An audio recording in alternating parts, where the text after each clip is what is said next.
Hey guys, I'm Matt Lighty, and this is my Atlas starter tree video for 3.23 Affliction League. Now, my starter tree is just that. It's a starter tree. It's what I plan to set up within the first week or so. And depending on your build, specifically in solo self-found, your item acquisition may require you going a different route. For example, if I require Abyss Uniques, I'll have to incorporate Abyss into my tree. And as I don't pick my build before I make my tree, because I utilize my various wheel systems, I might have to augment the tree after the first week, but the framework stays the same. So I want to go over what the tree is. It's actually very similar to what the trees I've played in the past, because what is good is still good, although there's one minor augmentation, being the addition of Ultimatum, but I'm not really taking advantage of it that fully, because I don't really think the wheels for Ultimatum are that good, and on top of that, I don't really like a lot of them. So Ultimatum has five different spots. It's taken over Metamorph, as Metamorph has been removed from the game. However, yeah, it has very high spawn rate. So its base spawn rate being, I believe, 6 or 8%. And then when you put all the breaker blocks on for the prevention, plus remove consciousness, its small nodes here, 5, 10, 15, 30% chance to contain an ultimatum. Whether you can contain more than one, I don't know. I assume it's only one. But the other nodes are, to me, a little bit lackluster because the difficulty is unknown. It's been rebalanced in some fashion. We don't know how. It was previously extremely rewarding and not difficult at all for any sort of comparable build. I imagine that's not the case anymore. Previously, you basically steamrolled Ultimatum to the 10th wave in circles, had no issues, no stops, no stutters. But apparently it has been harder, so we'll see. I may add things. I'm poised in position to add at least this entire cluster, giving the chance to spawn increase, potentially increase experience, having it start at higher tiers. Over here, it lets you specify what sort of ultimatums you want to spawn, or if you want, for some reason, if your build was super shit and you had to turn on the one that makes them deal half damage, there's that. Over here, we also have pretty close access to the boss dropping a full stack of catalysts, because that's now from Ultimatum instead of Metamorph, and increased boss spawn rate. If there was ever one, I would have it be this, but we don't know what the base spawn rate is, so we don't know how good increasing the spawn rate is. If the chance to spawn a Trial Master off of Wave 10 is 1 in 50, making it 2 in 50 is not a big deal.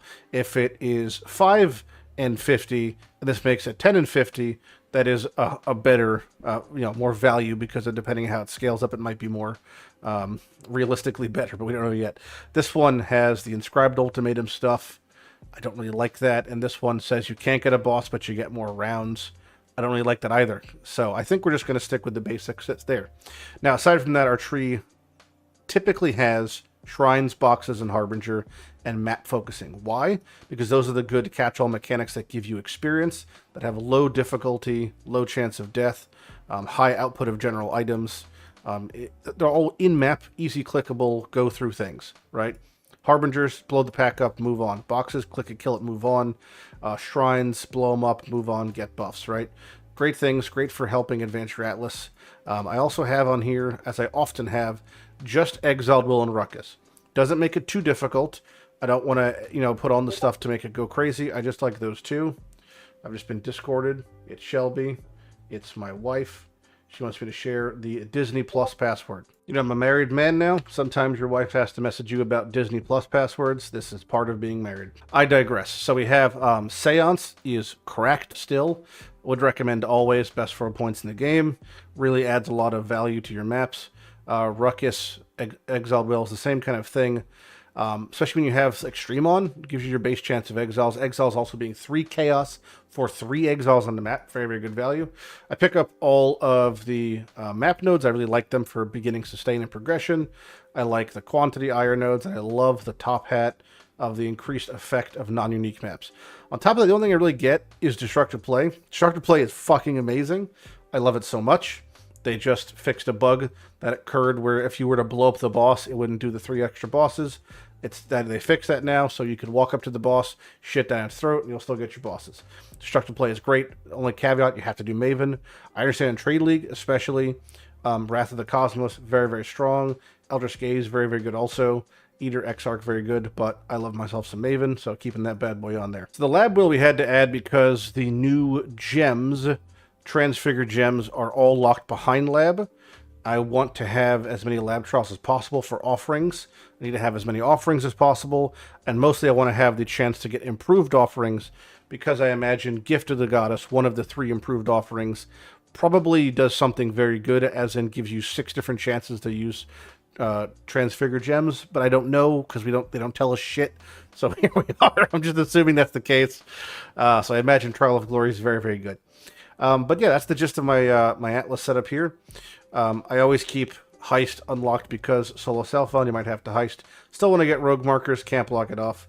It's annoying that rogue markers and contracts can't drop, but here we are. So yeah, I keep that unlocked. Everything else is blocked off.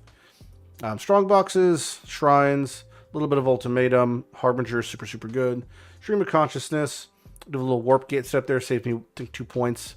And then a little bit of Ghost Action and a Destructive play to start my red map farming. But that's it. That's my Atlas tree for the league start. Again, subject to change depending if a build I end up playing requires specific unique acquisition. But for the basic like setup, getting all my maps done, getting the vast majority of my favorite slots unlocked, getting my invitations pushed, this is kind of what I leave on. I'm Mathew Lighty. If you have any questions, feel free to ask them. And yeah, good luck in Affliction League if I don't talk to you then. And otherwise, have a good time. Bye-bye.